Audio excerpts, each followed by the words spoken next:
Endothelial layer বলে। তো এই সেলের মধ্যে যদি এখানে আমি বলি, তো এই সেলের গায়ে কয়েকটা রিসেপ্টর থাকে, যে রিসেপ্টরগুলো হেল্প করে যে ব্লাডের মধ্যে যে এটা যদি ব্লাড হয়, এটা যদি ব্লাড হয় তাহলে ব্লাডের মধ্যে যে গ্লুকোজটা আছে এই গ্লুকোজটাকে আমাদের শরীরে সেলের মধ্যে ইনটেক করাতে হবে। সেলের মধ্যে ঢোকানোর জন্য এখানে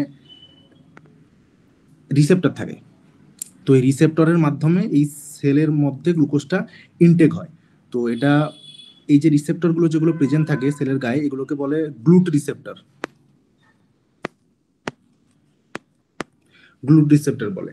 তো এই গ্লুট রিসেপ্টর আমাদের গ্লুট মিনস হচ্ছে গ্লুকোজ ট্রান্সপোর্টার আর কি। এই গ্লুট রিসেপ্টর অনেক টাইপের হয়, যেরকম গ্লুট 1 থেকে শুরু করে 1, 2, 3, 4, 5 এরকম অনেকগুলো গ্লুট রিসেপ্টর হয়, যেগুলো প্রত্যেকটা আলাদা আলাদা ফাংশন আছে। তো গ্লুট রিসেপ্টর যেগুলো হয়, গ্লুট 1 যেরকম যদি বলি, গ্লুট 1 আমাদের যেটা থাকে মেনলি আরবিসির গায়ে থাকে, আরবিসির গায়ে গ্লুট 1 রিসেপ্টর থাকে। আরবিসি ছাড়াও আমাদের আরো কিছু কিছু আছে, যেরকম ব্লাড ব্রেন বেরিয়ার যেটা আছে, আমাদের ব্রেনের মধ্যে ব্লাড ব্রেন বেরিয়ার থাকে, ওখানেও গ্লুট 1 রিসেপ্টর থাকে। এরকম বিভিন্ন সেলের গায়ে যেরকম আরবিসি আর ব্লাড ব্রেন রিসেপ্টরের মধ্যে বললাম গ্লুট 1, ওইরকম ভাবে গ্লুট 2ও থাকে, যেমন তোমার লিভারের মধ্যে থাকে, কিডনির মধ্যে থাকে গ্লুট 2টা। লিভারে থাকে, কিডনিতে থাকে,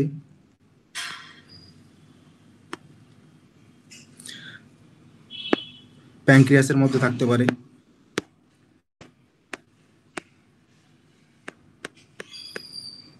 প্যানক্রিয়াসের মধ্যে ওষুধ থাকতে পারে। এইরকম ভাবে আরো অনেক রিসেপ্টর আছে। তো এদের মধ্যে আবার কিছু রিসেপ্টর আছে যেগুলো শুধুমাত্র আমাদের এই যে গ্লুকোজ যখন অ্যাবজর্পশন হয়, তখন গ্লুকোজ অ্যাবজর্পশনের ক্ষেত্রে একটা মেন হরমোন কাজ করে, মেনলি দুটো হরমোন কাজ করে, একটা হচ্ছে ইনসুলিন, একটা হচ্ছে গ্লুকাগন। তো এর মধ্যে ইনসুলিন আছে যেটা হচ্ছে গ্লুকোজ আপটেকের ক্ষেত্রে হেল্প করে। তো এই রিসেপ্টর গুলো যখন কাজ করে, এগুলো কিছু রিসেপ্টর আছে যেগুলো ইনসুলিনের উপস্থিতিতে কাজ করে, কিছু আছে যেগুলো ইনসুলিনের অ্যাবসেন্সেও কাজ করতে পারে। তো মেনলি এই যে গ্লুট 1, 2, 3 এগুলো হচ্ছে ইনসুলিনের ইন্ডিপেন্ডেন্ট, এগুলো ইনসুলিন ছাড়াও কাজ করতে পারে। আবার কিছু রিসেপ্টর আছে যেগুলো হচ্ছে শুধুমাত্র ইনসুলিনের উপস্থিতিতে কাজ করে, যেমন গ্লুট 4 যে রিসেপ্টরটা থাকে, এগুলো এমসিকিউ আসে পরীক্ষায়, সিআরিতে অনেক সময় এসব এমসিকিউ গুলো আসে। এই গ্লুট 4 হচ্ছে insulin dependent glucose transporter.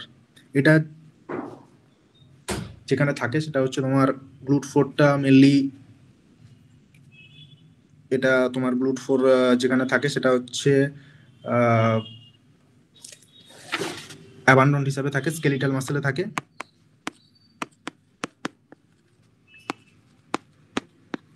Adipose টিস্যুতে থাকে। তো এই কারণে স্কেলিটাল মাসেল এবং অ্যাডিপোস টিস্যুর মধ্যে যদি গ্লুকোজটাকে ইনটেক করাতে হয় তাহলে ইনসুলিনের উপর ডিপেন্ড করে। ইনসুলিন যদি কোনো কারণে কারো রেজিস্ট্যান্ট থাকে তখন তাদের ক্ষেত্রে গ্লুকোজ ইনটেকের ক্ষেত্রে সমস্যা হয়। তো এই গ্লুট রিসেপ্টর যেগুলো আছে এগুলো হচ্ছে সেলের মধ্যে গ্লুকোজটাকে ইনটেক করাতে হেল্প করলো। এবার সেলের মধ্যে যখন গ্লুকোজ ঢুকে যাবে তখন সেলের বেঁচে থাকার জন্য যেটা লাগে সেটা হচ্ছে এটিপি। তো আমাদের মেন টার্গেট, যতই আমি গ্লুকোজ নিই, প্রোটিন নিই, ফ্যাট নিই, যাই নিই, তার মেন টার্গেট হচ্ছে এটিপি সিনথেসিস করা, যেটা আমাদের এনার্জি প্রোডাকশনের ক্ষেত্রে কাজে লাগে। তো গ্লুকোজ সেলের মধ্যে ঢুকে গেল, এখানে আমাদের এখন গ্লুকোজ ঢুকে গেছে, প্রথমে বাইরে ছিল, এই ট্রান্সপোর্টারের মাধ্যমে গ্লুকোজটা সেলের মধ্যে ঢুকে গেল। এবার যেটা হয়, গ্লুকোজ পরপর ভেঙে ভেঙে ভেঙে ভেঙে এন্ড প্রোডাক্ট তৈরি হয়। তো ভেঙে প্রথমে যেটা তৈরি হয় সেটা হচ্ছে গ্লুকোজ থেকে, এটা যদি গ্লুকোজ হয়, এই গ্লুকোজ যখন সেলের মধ্যে ঢুকে যাবে তখন এই যে যেগুলো বললাম এই ট্রান্সপোর্টার যেগুলো সেলের গায়ে, সেলের এন্ডোথেলিয়াল লেয়ারের মধ্যে যে ট্রান্সপোর্টার গুলো থাকে, এগুলো হচ্ছে যে মলিকুলগুলো যেরকম গ্লুকোজকে বাই ডিরেকশনাল মুভমেন্টে হেল্প করে, মানে গ্লুকোজ যেরকম ভেতরে ঢুকতে পারে সেরকম একই রকম ভাবে গ্লুকোজ বেরিয়েও চলে যেতে পারে। তো সেই কারণে গ্লুকোজটা ঢোকার সঙ্গে সঙ্গে গ্লুকোজের কি হয়, ফসফোরাইলেশন হয়।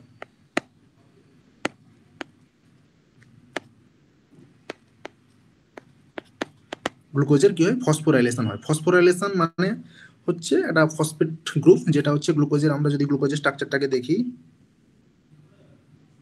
6 কার্বন স্ট্রাকচার হয়। তো একটা কার্বনের সঙ্গে একটা জাস্ট ফসফেট, ফসফেট যেরকম আমরা জানি যে PO4 3- হয়, তো একটা ফসফেট গ্রুপ ঢুকিয়ে দেওয়া, যখনই আমি একটা ফসফেট গ্রুপ ঢুকিয়ে দেবো গ্লুকোজের স্ট্রাকচারের মধ্যে, তখন কিন্তু গ্লুকোজ যেরকম বাই ডিরেকশনাল মুভমেন্ট করতে পারে, এর মধ্যে দিয়ে যেরকম আসতেও পারে যেতেও পারে, কিন্তু এই গ্লুকোজ সঙ্গে যখন আমি একটা ফসফেট গ্রুপ ঢুকিয়ে দেবো তখন সেটা কিন্তু আর বাইরে বেরিয়ে যেতে পারবে না।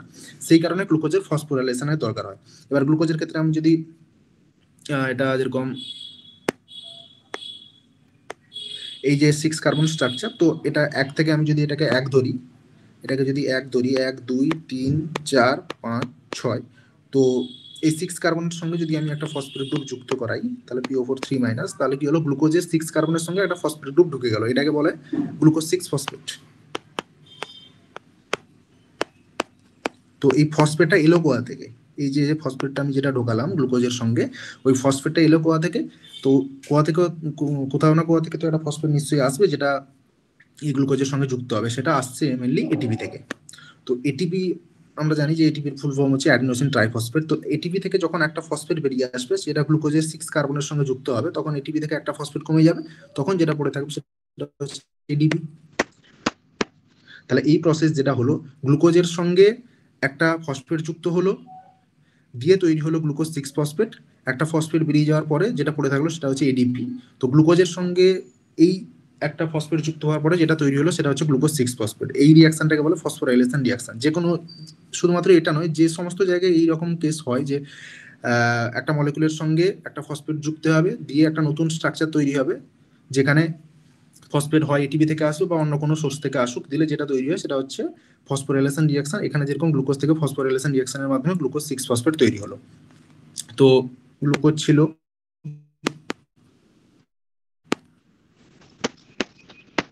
গ্লুকোজ 6 ফসফেট তৈরি হলো। এবার এই গ্লুকোজ 6 ফসফেট তাহলে হেল্প করলো যে এনজাইমটা, সেটা হচ্ছে এখানে একটা স্পেশাল এনজাইম হেল্প করে, যেটা হচ্ছে হেক্সোকাইনেজ। তো হেক্সোকাইনেজ, এই যে হেক্সোকাইনেজ কথাটার মধ্যে কাইনেজ আছে, এই কাইনেজের অর্থ হচ্ছে, এই কাইনেজের কাজই হচ্ছে ফসফোরাইলেশন করানো। এখানে এই হেক্সোকাইনেজ এনজাইমটা এই ফসফোরাইলেশন রিঅ্যাকশন। তো এখানে অনেক ক্ষেত্রে এমসিকিউ আছে যে গ্লুকোকাইনেজ বলে আরো একটা টার্ম আছে।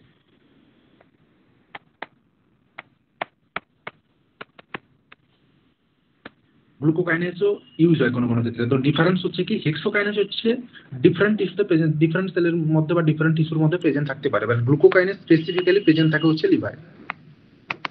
হেক্সোকাইনেজ যেখানে খুশি থাকতে পারে, বাট গ্লুকোকাইনেজ থাকে হচ্ছে লিভারে। এবং যখন এই রিয়াকশনটা হয় গ্লুকোজ থেকে গ্লুকোজ 6 ফসফেট, তখন হেক্সোকাইনেজই মেনলি পার্টিসিপেট করে। কারণটা হচ্ছে হেক্সোকাইনেজের প্রতি গ্লুকোজের অ্যাফিনিটি এই গ্লুকোকাইনেজের থেকে বেশি, সেই কারণে গ্লুকোজের সঙ্গে হেক্সোকাইনেজের রিয়াকশন হয়, দিয়ে হেক্সোকাইনেজ মেনলি হেল্প করে রিয়াকশনটার ক্ষেত্রে। এটা হচ্ছে ফার্স্ট রিয়াকশন অফ গ্লাইকোলাইসিস। এবার রিয়াকশনগুলো খুবই সোজা, যে মুখস্থ করেই তুমি মনে রাখতে পারবে যে গ্লুকোজ থেকে গ্লুকোজ 6 ফসফেট, কিন্তু মেনলি যে টার্মগুলো এই ফসফোরাইলেশন বা হেক্সোকাইনেজ, গ্লুকোকাইনেজ, এই সমস্ত যে এমসিকিউ গুলো আসে সেগুলো সাধারণত এগুলো থেকেই আসে, এই সমস্ত ছোট ছোট জায়গাগুলো থেকে। তো গ্লুকোজ 6 ফসফেট তৈরি হলো, এবং এই রিয়াকশনগুলোর নাম কি কি, যেরকম এটা বললাম ফসফোরাইলেশন রিয়াকশন। এখানে কি হচ্ছে, একটা এটিপি ভাঙছে, এটিপি ভেঙে ওই গ্লুকোজের সঙ্গে যুক্ত হয়ে দিয়ে সেখান থেকে এডিপি তৈরি হচ্ছে। ওকে, এবার এই গ্লুকোজ 6 ফসফেট থেকে কি হবে, গ্লুকোজ 6 ফসফেট থেকে একটা আইসোমারাইজেশন রিয়াকশন হয়। আইসোমার আমরা পড়েছি 11 12 এগুলো থাকে আইসোমার, যে কার্বন নাম্বার সেম, কার্বনের সংখ্যা সেম থাকবে, হাইড্রোজেনের সংখ্যা সেম থাকবে, অক্সিজেনের সংখ্যা সেম থাকবে, বাট একটা স্ট্রাকচারাল কনফরমেশনে চেঞ্জ হবে, যেটা যেগুলোকে বলা হয় আইসোমার। যেরকম গ্লুকোজের ক্ষেত্রে আইসোমার হয় হচ্ছে ফ্রুক্টোজ, তো এই গ্লুকোজ 6 ফসফেটের একটা আইসোমার হচ্ছে ফ্রুক্টোজ 6 ফসফেট। গ্লুকোজ 6 ফসফেট থেকে আইসোমারাইজেশন রিঅ্যাকশনের মাধ্যমে ফ্রুক্টোজ 6 ফসফেট তৈরি হয়। এখানেও একটা এনজাইম হেল্প করে, যার নাম হচ্ছে ফসফোগ্লুকো আইসোমারেজ বা ফসফোহেক্সো আইসোমারেজ।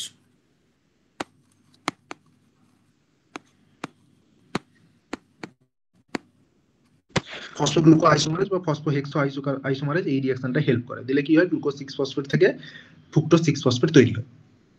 এবার এই ফ্রুক্টোজ 6 ফসফেট যেটা তৈরি হলো, এটা হচ্ছে গ্লুকোজেরই আইসোমার। তো এখানে কার্বনের সংখ্যা কোনো চেঞ্জ হয়নি, কিচ্ছু হয়নি, জাস্ট শুধুমাত্র ফ্রুক্টোজ 6 ফসফেট তৈরি হলো, যেখানে আইসোমারের জাস্ট চেঞ্জ হয়েছে।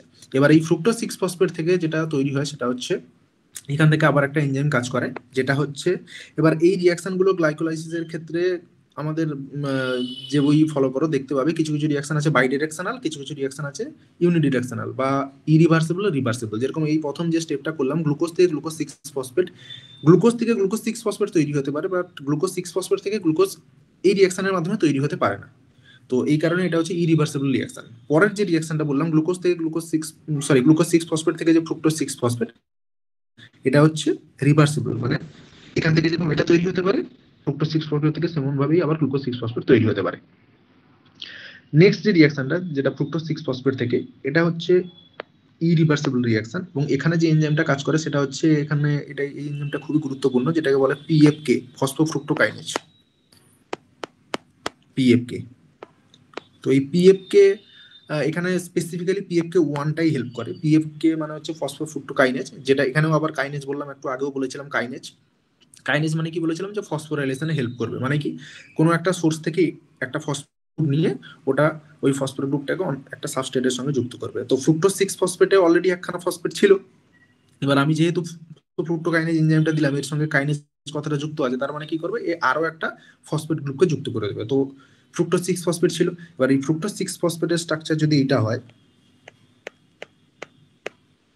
এটা যদি ফ্রুক্টোজ 6 ফসফেট হয়, তো এটা 6 কার্বন, তো এখানে একটা ফসফেট যুক্ত ছিল। তো আমি কি করলাম, পিএফকে দিলাম, পিএফকে মানে ফসফোফ্রুক্টোকাইনেজ দিলাম, পিএফকে 1 দিলাম। তো কাইনেজ রিঅ্যাকশন করবে, ফসফোরাইলেশন রিঅ্যাকশন করবে, দিয়ে কি করবে, আরেকটা ফসফেটকে ঢুকিয়ে দেবে। কোথা থেকে পাবে ফসফেটটা, ওটা ওই একই সেম এটিপি থেকে পাবে। এটিপি থেকে একটা ফসফেট নিয়ে ঢুকিয়ে দেবে, দিলে তৈরি হবে কি, এটিপি। তো এই যে ফসফেটটা ঢোকালো, এটা কত নম্বর কার্বনে ঢোকাবে, 1 নম্বর কার্বনে ঢুকিয়ে দেবে। দিলে এখানে যদি আবার PO4 3 মাইনাস হয়, তাহলে কি হলো, ফ্রুক্টোজ 1 নম্বর কার্বনে একটা এটিপি আছে, সরি ফসফেট আছে, 6 নম্বর কার্বনে একটা ফসফেট আছে, সেই জন্য একে বলে ফ্রুক্টোজ 1,6 বিস ফসফেট। এটাকে বিস ফসফেট কেন বলছে, অনেকে বলতে পারে যে বাই ফসফেট বলা যেতে পারে, কিন্তু বাই আর বিস দুটোর মধ্যে একটু ডিফারেন্স আছে। যদি অ্যাডজাসেন্ট কার্বনের সঙ্গে যুক্ত হতো, মানে 1 নম্বর কার্বনের সঙ্গে যুক্ত আছে, বা 6 নম্বর কার্বনের সঙ্গে তো যুক্ত ছিল ফ্রুক্টোজ 6 ফসফেটে, তাহলে 5 নম্বরের সঙ্গে যদি যুক্ত হতো, এখানে যদি যুক্ত হতো, তাহলে বলা যেত যে ওটা ফ্রুক্টোজ 1,6 বাই ফসফেট। বাট যেহেতু এখানে কার্বনের মধ্যে ডিস্টেন্স আছে, একটা যদি 6 নম্বর হয়, একটা 1 নম্বর, সেই জন্য একে বলা হয় ফ্রুক্টোজ 1,6 বিস ফসফেট, ফ্রুক্টোজ 1,6 বিস ফসফেট।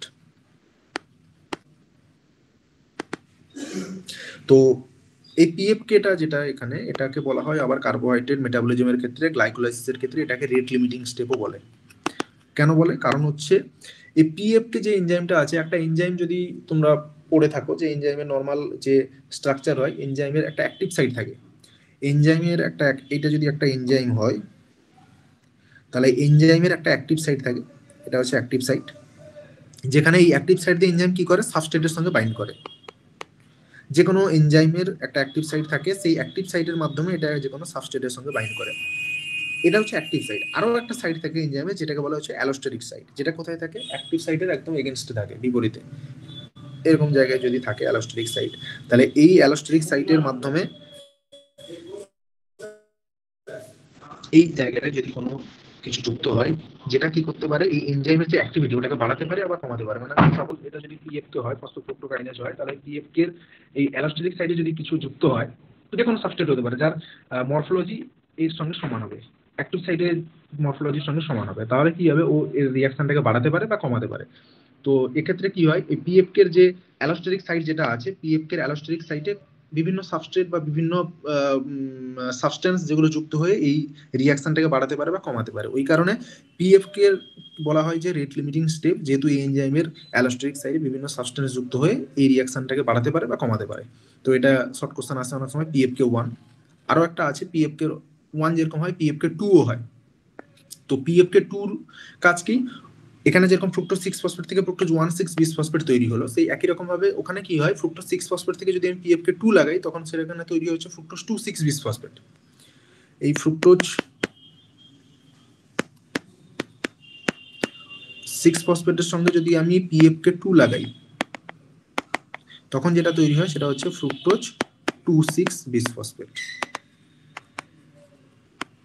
বাট এই রিঅ্যাকশনটা যদি 90% হয়, তাহলে সেকেন্ড রিঅ্যাকশনটা পিএফকে 2 দিয়ে, এটা হচ্ছে 10% হয় পিএফকে 2 দিয়ে।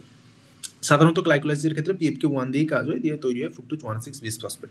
তো এইটুকু যেটুকু বললাম ফ্রুক্টোজ 1,6 বিস ফসফেট পর্যন্ত, এইটুকু পর্যন্ত। এখানে হচ্ছে কি, একটা এই স্টেপে এটিপি ভেঙেছিল, এই সরি এই স্টেপে একটা এটিপি ভেঙেছিল, আর এই স্টেপে একটা এটিপি ভেঙেছিল, মানে এটিপি আমাদের খরচা হয়েছে। এটিপি খরচা হয়েছে বলে এইটুকু স্টেপকে বলা হয় এনার্জি স্প্লিটিং ফেজ, বা এনার্জি খরচা হয়েছে, এনার্জি কনজিউমিং ফেজ, বা এনার্জি স্প্লিটিং ফেজ, যা কিছু বলতে পারো। এরপরে এই গ্লাইকোলাইসিস এরকম কয়েকটা স্টেপে ভাঙা হয়, এইটুকু যেটা গেল সেটা হচ্ছে এনার্জি কনজিউমিং ফেজ বা এনার্জি স্প্লিটিং ফেজ। এরপরে যেটা আসবে সেটা হচ্ছে এই ফ্রুক্টোজ 1,6 বিস ফসফেট যেটা তৈরি হয়েছে, ওটা কি হবে, এটাকে মুছে দিই। ফ্রুক্টোজ তৈরি হয়েছে ফ্রুক্টোজ 1,6 বিসফসফেট। Fructose 1,6 bisphosphate. এটাকে আরেকবার বলে দিই শর্টেই, যে গ্লুকোজ থেকে গ্লুকোজ 6 ফসফেট তৈরি হয়েছিল ফসফোরাইলেশনের মাধ্যমে। গ্লুকোজ 6 ফসফেট থেকে গ্লুকোজ 6 ফসফেট যেটা ছিল সেখান থেকে আইসোমারাইজেশনের মাধ্যমে ফ্রুক্টোজ 6 ফসফেট তৈরি হয়েছিল। ফ্রুক্টোজ 6 ফসফেট থেকে আবার পিএফকে 1 কাজ করেছিল, দিয়ে ফ্রুক্টোজ 1,6 বিসফসফেট তৈরি করেছিল। এবার এই ফ্রুক্টোজ 1,6 যেটা বিসফসফেট তৈরি হলো, এখানে হচ্ছে কটা কার্বন আছে? 6টা কার্বন আছে, যার 1 নম্বর কার্বন এবং 6 নম্বর কার্বনের সঙ্গে হচ্ছে ফসফেট গ্রুপ যুক্ত আছে। তাহলে এই ফ্রুক্টোজ 1,6 বিসফসফেট কি হয়? দুটো ভাগে ভেঙে যায়। একটা এনজাইম এখানে কাজ করে যেটা হচ্ছে এই ফ্রুক্টোজ 1,6 বিসফসফেটকে দুটো ভাগে ভাঙতে হেল্প করে, যে এনজাইমটার নাম হচ্ছে অ্যালডোলেজ। এই অ্যালডোলেজ কি করে? ফ্রুক্টোজ 1,6 বিসফসফেটকে দুটো ভাগে ভেঙে দেয়। প্রত্যেকটা ভাগের সঙ্গে দুটো ভাগে ভাগ করে, একটা ভাগে 3টা কার্বন থাকে, আর একটা ভাগেও 3টা কার্বন থাকে। ঠিক আছে, একটাকে বলে শর্টে বলে, এই দুটো রিঅ্যাকশনে যে তৈরি হয় এটাকে শর্টে অনেক সময় বলে ঢ্যাপ গ্যাপ, ডিএইচএপি, আর এটা বলে জিএপি। ঢ্যাপ মানে হচ্ছে ডাইহাইড্রোক্সি অ্যাসিটোন ফসফেট। অ্যাকচুয়ালি এর ফুল ফর্ম অনেকে আবার যদি স্ট্রাকচারাল কনফার্মেশনে যাও তাহলে 1,3 ডাইহাইড্রোক্সি অ্যাসিটোন ফসফেট বলে এটাকে। এটা আর এটা হচ্ছে গ্লিসারালডিহাইড 3 ফসফেট। গ্যাপ মানে গ্লিসারালডিহাইড, এপি এখানে 3 নম্বর কার্বনের সঙ্গে যুক্ত থাকে বলে গ্লিসারালডিহাইড 3 ফসফেট বলা হয়। এই গ্লিসারালডিহাইড 3 ফসফেট আর এই যে ডিএইচএপি, এই দুটোর মধ্যে আবার ইন্টারকনভার্সন চলতে থাকে, মানে রিভার্সিবল রিঅ্যাকশন চলতে থাকে। এই ঢ্যাপ যে পরিমাণে তৈরি হয় ওটা কি হয়, অনেকে দেখবে বইতে, যে কোনো বইতে দেখতে পাবে যে গ্লাইকোলাইসিস চলছে চলছে চলছে, হঠাৎ করে এই গ্লিসারালডিহাইড 3 ফসফেটের জায়গায় 2 অণু তৈরি হয়ে যায় হঠাৎ করে। কিভাবে এইটা 2 অণু তৈরি হয়? অ্যাকচুয়ালি তৈরি হয় ডাইহাইড্রোক্সি অ্যাসিটোন ফসফেট এবং গ্লিসারালডিহাইড 3 ফসফেট, বাট এই ডাইহাইড্রোক্সি অ্যাসিটোন ফসফেট যেটা তৈরি হয় ওর বেশিরভাগটাই মানে 90%টাই কি হয়, আবার গ্লিসারালডিহাইড 3 ফসফেটে কনভার্সন হয়ে যায়। তো মেনলি তৈরি হলো এখানে ডাইহাইড্রোক্সি অ্যাসিটোন ফসফেট, ও আবার কনভার্সন হয়ে গেল গ্লিসারালডিহাইড 3 ফসফেট। অলরেডি একটা গ্লিসারালডিহাইড 3 ফসফেট তৈরি হয়েছিল, আবার এখান থেকেও তৈরি হয়ে গেল, এই 90%টাই তৈরি হয়ে গেল। ওই কারণে ধরা হয় যে গ্লিসারালডিহাইড 3 ফসফেট 2 অণু তৈরি হচ্ছে। তো যখনই আমাদের গ্লিসারালডিহাইড 3 ফসফেট 2 অণু তৈরি হচ্ছে, তারপরে এরপরে যে রিঅ্যাকশন গুলো চলবে ওগুলো সমস্তই 2 অণু করে তৈরি হতে থাকবে। আচ্ছা, এখানে যে রিঅ্যাকশনটা, এই রিঅ্যাকশনটা যে হেল্প করে, মানে এই যে ডিএইচএপি ডাইহাইড্রোক্সি অ্যাসিটোন ফসফেটের সঙ্গে গ্লিসারালডিহাইড 3 ফসফেটের রিঅ্যাকশনে যে হেল্প করবে তার এনজাইমটার নাম হচ্ছে triose phosphate isomerase. Triose phosphate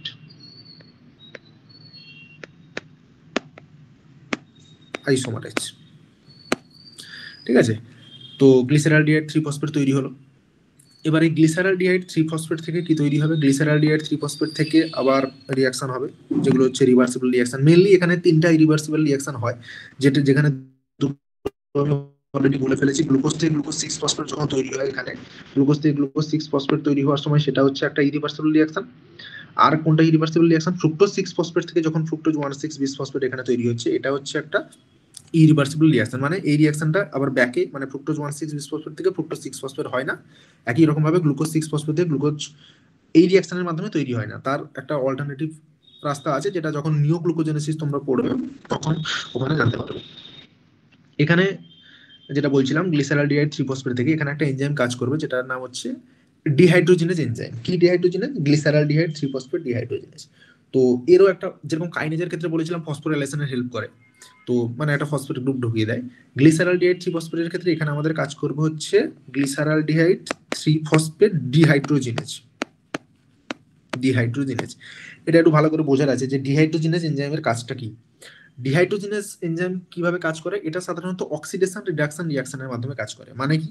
মানে এই গ্লিসারালডিহাইড 3 ফসফেটের সঙ্গে যেটা যুক্ত হবে, কারোর অক্সিডেশন হবে, কারোর রিডাকশন হবে। যে একজনের যদি রিডাকশন হয় তাহলে একজনের অক্সিডেশন হবে। যেরকম যদি আমি বলি গ্লিসারালডিহাইড 3 ফসফেটের এখানে কাজ করবে হচ্ছে একটা কোএনজাইম, যেগুলো তোমরা শুনেছো এনএডি বা এফএডি, এগুলোকে বলা হয় coenzyme. NAD nicotinamide adenine die nucleotide phosphate, এগুলো জানো তোমরা, এনএডি ফুল ফর্ম। তো এই এনএডি থেকে কি হবে? এই এনএডি যেটা আছে, এনএডি প্লাস বলে, এনএডি মূলক একটা এনএডি প্লাস, এই এনএডি প্লাসটা হবে রিডিউসড হয়ে যাবে, দিয়ে তৈরি হবে হচ্ছে NADH প্লাস H প্লাস। তাহলে এটা যদি রিডিউসড হয় তাহলে গ্লিসারালডিহাইড 3 ফসফেট কি হবে? অক্সিডাইজড হবে। তাহলে গ্লিসারলডিহাইড 3 ফসফেট GAP এটা অক্সিডাইজড হয়ে যাবে। একটা যখন রিডিউসড হবে, একটা হচ্ছে অক্সিডাইজেশন হবে। যার কাজ, কার কাজ? এটা হচ্ছে ডিহাইড্রোজেনেজ এনজাইমের কাজ। গ্লিসারলডিহাইড 3 ফসফেট ডিহাইড্রোজেনেজ এনজাইম, যে কোনো ডিহাইড্রোজেনেজ এনজাইমের কাজই হচ্ছে একই রকম ভাবে একটাকে রিডিউসড করবে, নিজে অক্সিডাইজড হয়ে যাবে। তাহলে গ্লিসারলডিহাইড 3 ফসফেট যখন অক্সিডাইজড হয়ে যাবে, তখন সেখান থেকে তৈরি হবে কি 1,3 বিসফসফোগ্লিসারেট। 1,3 বিসফসফোগ্লিসারেট। এবার এটা শর্টে মনে রাখার জন্য, যার দিকে NAD প্লাসটা থাকবে, এই NAD বা FAD এই রিঅ্যাকশনগুলোতে হেল্প করে, যার দিকে NAD প্লাসটা থাকবে তার নাম অনুসারে ডিহাইড্রোজেনেজ আনতে হবে। যেখানে আমাদের এখানে কি ছিল? NAD ছিল, ওখান থেকে তৈরি হলো NADH। তাহলে NAD এর দিকে যেহেতু এই গ্লিসারলডিহাইড 3 ফসফেটটা ছিল, সেখানে এটা শর্টে মনে রাখার টেকনিক। তাহলে তোমার নাম হবে এনজাইমটা গ্লিসারলডিহাইড 3 ফসফেট ডিহাইড্রোজেনেজ। তাহলে মেইনলি যেটা এখানে তৈরি হলো, একটু মুছে দিই।